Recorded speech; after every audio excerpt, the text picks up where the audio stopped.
For our final talk of the evening, I would like to ask Marcus Bowers from Fraser High School to join us on stage.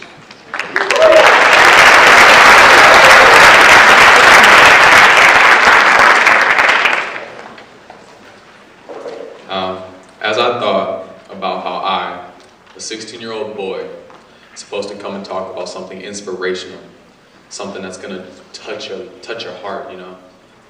It was a daunting thought. It was nerve-wracking, but as I thought about it, I realized it's not gonna be that hard because I personally had one of the best examples of inspiration in my life, and it was my grandfather. Now my grandpa, he was a holy man. He was one of those people where if he was ever disappointed in you, it would hurt more than any physical punishment he could ever enforce. He gave and instilled in me the values that I use today and try to practice to make me a better person. Now, what makes my grandpa special is that he has what I call the it factor. He has that it. Now, what is the it factor? What is that? There's no dictionary definition. I can't tell you what it is. But the it factor, it's what makes leaders who they are. It's what makes them so influential. It's what gives them that power to touch somebody's life and leave a mark on it.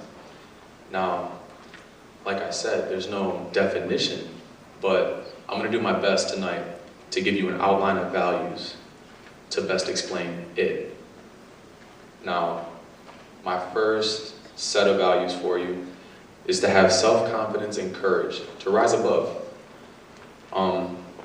Me personally, my freshman year, I was introduced to a lot of drugs. I mean, as anybody is, once you get older, you get introduced to new things. I was introduced to things I shouldn't have personally done, and I knew that because I had great examples. My grandfather, when he was a young man, he was an alcoholic. The thing I admire about him is he made it past that. He went to rehab, he got through it. He showed me the way. He showed me what not to do. And that's a great example. He was the it for me in that aspect of my life. Another set of values is to give hope and be compassionate. When I was in elementary school, I was not the most liked kid. I was a chubby kid. I was a real chubby kid, real big, real heavy, and I was bigger than most kids, you know? I was that kid that would sit at the lunch table by himself because no one wanted to be by me. It was just how it was. And I went through most elementary school like that.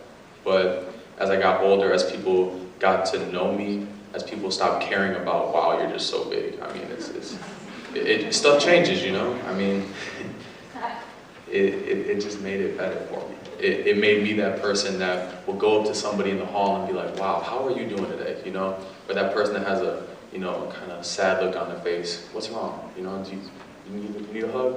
It's whatever they need, you know? You gotta go and you gotta go help those people. I was that person once, so I know how it felt.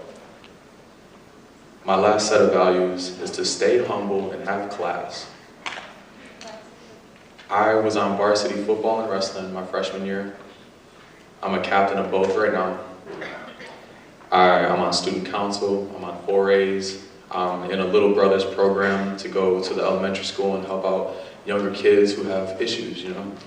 I have a job, I was in band, I played the trombone. Until this year I switched to piano studies, took up a new thing. But I don't let that get to me because there's this saying, my football coach loves it, it's his most favorite saying, and it means the world to me. You can't let the highs be too high, and you can't let the lows be too low. Once you get too high, you get knocked down. It's flat out. You get knocked down. You gotta stay level-headed, you gotta be the same person, no matter what happens. People see that, and it's a trait that a lot of people wish they could have. Now, back to what is it? I can't define it for you. The best way I can put it, think of having a 1,000-piece puzzle. You have it all spread out across your kitchen table, right? There's two ways you can look at that puzzle. Woo, it's a lot of pieces. I don't want to do that. I don't have the time. I'm not good with, you know, puzzle pieces. I might lose one, then I'll have only, you know, 999. I'll be mad. Or You can sit there, you can look at it and think, what's the first step? Oh, I gotta flip them all right side up, right? I mean, you gotta see them, right? And then second, I gotta pull out all the edge pieces, right? Because I mean, that's a great way to start. You gotta outline that puzzle. Well, once you get that, I mean, I'm not gonna lie to you, you're gonna fall. There are gonna be times where you fail. I personally have failed so many times, but the key to it is you gotta have the ambition to always go back to it, to always think, man, something's not right now. You know, I'm falling off that path. I gotta get back to it. And you always gotta go back to that table, sit down, add a piece here, a piece there, and just keep adding to that puzzle. That's what the journey is. What makes it special. You gotta always come back from that failure, and you gotta keep adding and keep adding and keep adding. And once you get that masterpiece, it's a great feeling. Think about that. You spend all that time putting into it, just trying your hardest.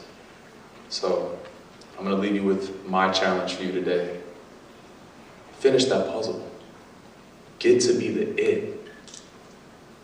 And second, once you get that puzzle made, once you have it, be the it in somebody else's life. Because not everybody has it in theirs. And I promise you, being the it in somebody else's life will literally mean the world to them. It will. Be the it.